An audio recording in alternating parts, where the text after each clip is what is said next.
There is a small country in the Persian Gulf. It has no mountains. It has almost no rivers. It is roughly the size of Connecticut.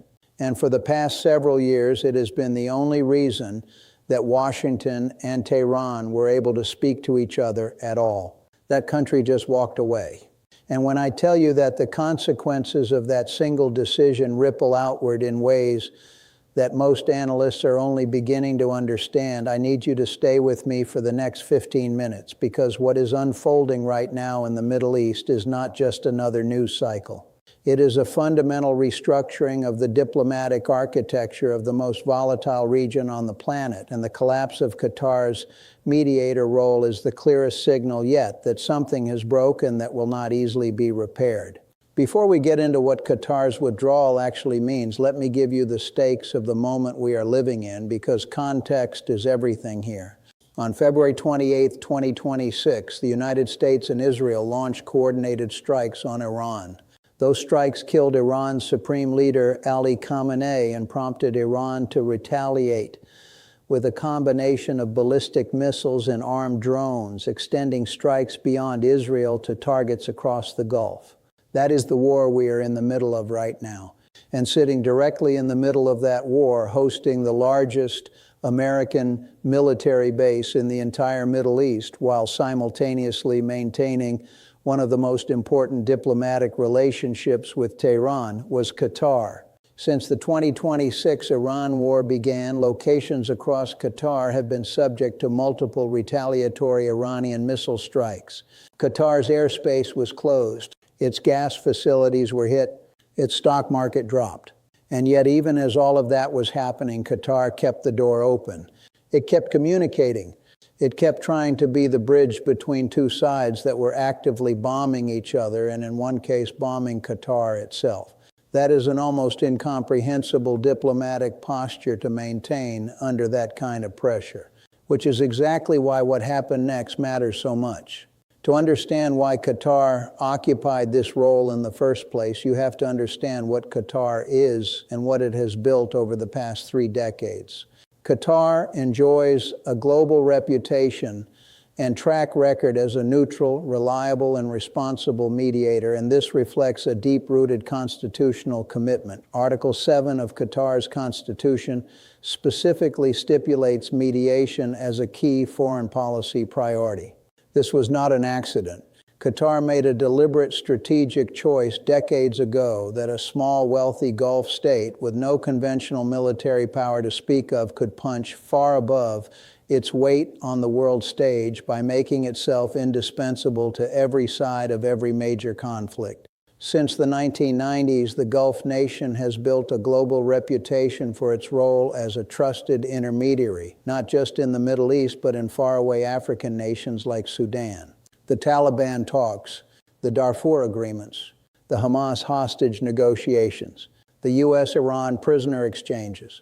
Every time the world needed two parties who refused to talk directly to each other to actually communicate, the call went to Doha. Qatar answered every single one of those calls, and it built, through years of patient, careful, often thankless work, a position of diplomatic leverage that was genuinely unique. No other country in the world held that particular combination of relationships. Qatar has mediated negotiations between Israel and Hamas, the United States and the Taliban, Iran and Venezuela, as well as the signing of several peace deals for Lebanon, Yemen, Darfur, and Palestine. Read that list slowly. That is not the portfolio of a minor regional player. That is the portfolio of a country that had successfully positioned itself as the world's go-to back channel for conflicts that the UN Security Council and the G7 and all the formal institutions of international diplomacy had completely failed to resolve.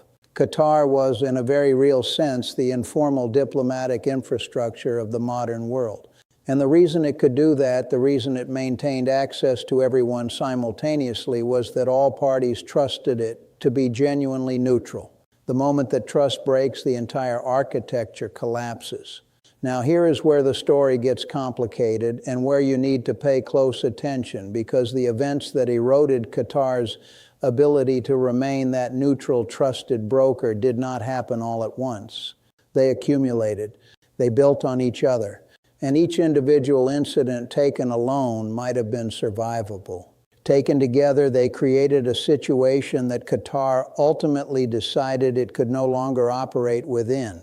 Qatar's role as a mediator holds little value if one party would rather assassinate Hamas negotiators than engage with them.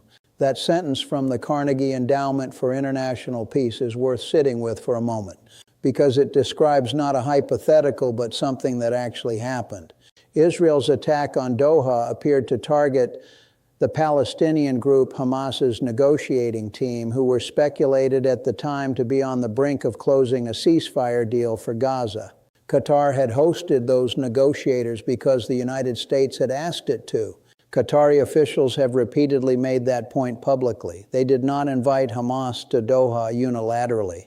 Washington requested it, and then Washington's closest ally in the region struck the location where those negotiations were happening. Think about what that does to a mediator. You have spent years building a reputation for neutrality. You have staked your country's foreign policy identity on being the one place in the world where parties in conflict can come and know they are safe to talk. And then in the middle of an active negotiation that you are hosting, a party to the conflict strikes the table where the talks are happening. Qatar will likely leverage its role as a mediator in response to Israel's attack, as its main leverage is to pull back from the role it has been playing for years, and use that as leverage to say, if you do not respect the neutrality of mediation, you can no longer count on us to mediate. That analysis from the European Council on Foreign Relations turned out to be exactly right. But the process took time, because Qatar is nothing if not patient. And because Qatar understood that walking away from the mediator role entirely was itself a consequential act, not something to be done in the heat of the moment. So Qatar stayed, it absorbed the damage, it kept the channels open. And then Iran struck Qatar's own gas facilities, the infrastructure that generates 80% of Qatari government revenue. On March 18th, Iran launched strikes targeting Qatar's massive natural gas facility. Following this attack, Qatar ordered Iran's military and security attachés, along with their staff, to leave the country within 24 hours. And simultaneously, Qatar was dealing with the discovery that 10 people suspected of being linked to the Islamic Revolutionary Guard Corps had been arrested, with 2 cells operating on behalf of the IRGC uncovered, some allegedly tasked with spying, others assigned to carry out acts of sabotage. Qatar was being struck militarily by Iran, infiltrated by Iranian intelligence, and bombed by Israel, all while trying to serve as the neutral bridge between these parties. The breaking point was not a single dramatic moment. It was the cumulative weight of all of these things together. And here is the part of the story that the straightforward news coverage tends to underplay. Qatar's withdrawal is not just a diplomatic inconvenience. It is the removal of the only functional communication infrastructure that existed between the United States and Iran. Think about what Qatar actually was in this conflict. When Tehran wanted to signal something to Washington without the provocation of direct contact, the message went through Doha. When Washington wanted to test how Iran might respond to a specific proposal without committing to anything formally, the question went through Qatar. When both sides needed to pull back from an escalation point without publicly acknowledging that they were de-escalating, Qatar was the mechanism that made the face-saving possible for both parties. During the 12-day Israel-Iran war, Qatar played a crucial role as a mediator, where they facilitated communication between the U.S. and Iran in the ceasefire negotiations.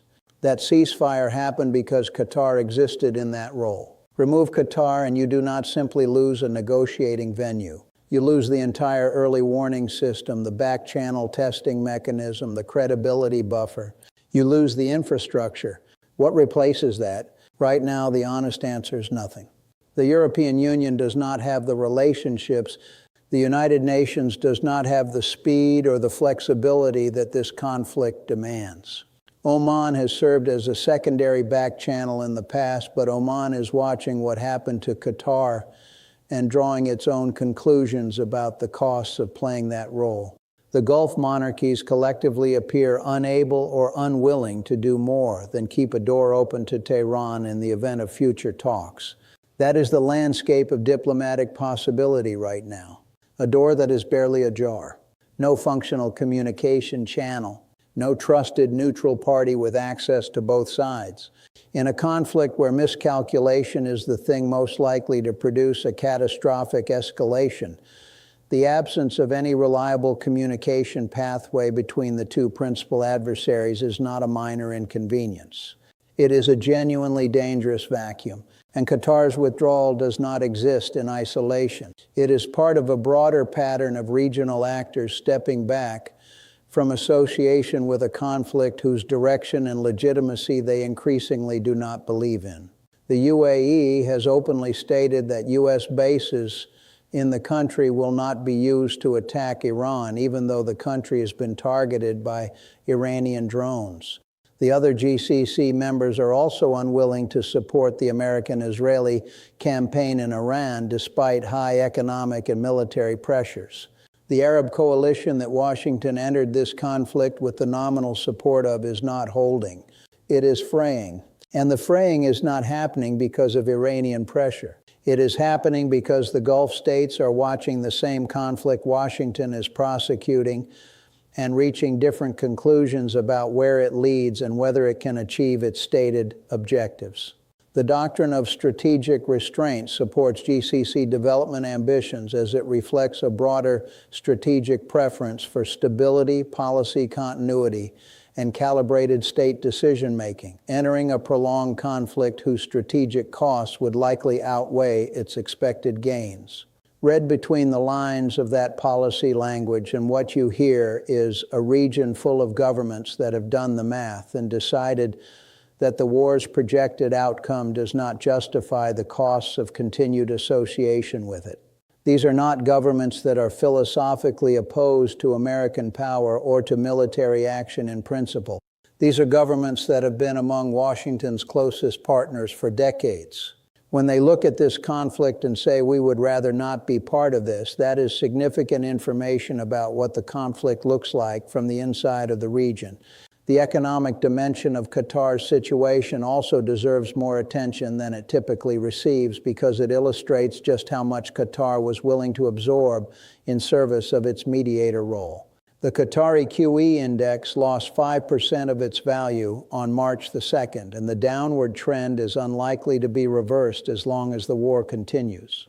Qatar's gas production, the source of most of its national wealth, was disrupted by the strikes on Ras Laffan.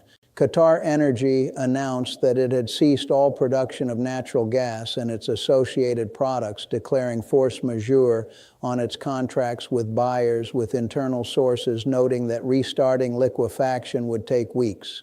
These announcements caused sharp increases in world gas prices. Qatar was absorbing billions of dollars in economic damage while simultaneously trying to serve as the world's neutral diplomatic venue. The patience that required is difficult to overstate. Now let's zoom out and think about what this moment means for American diplomacy in the region over the longer term, because this is not just about this conflict. It is about credibility.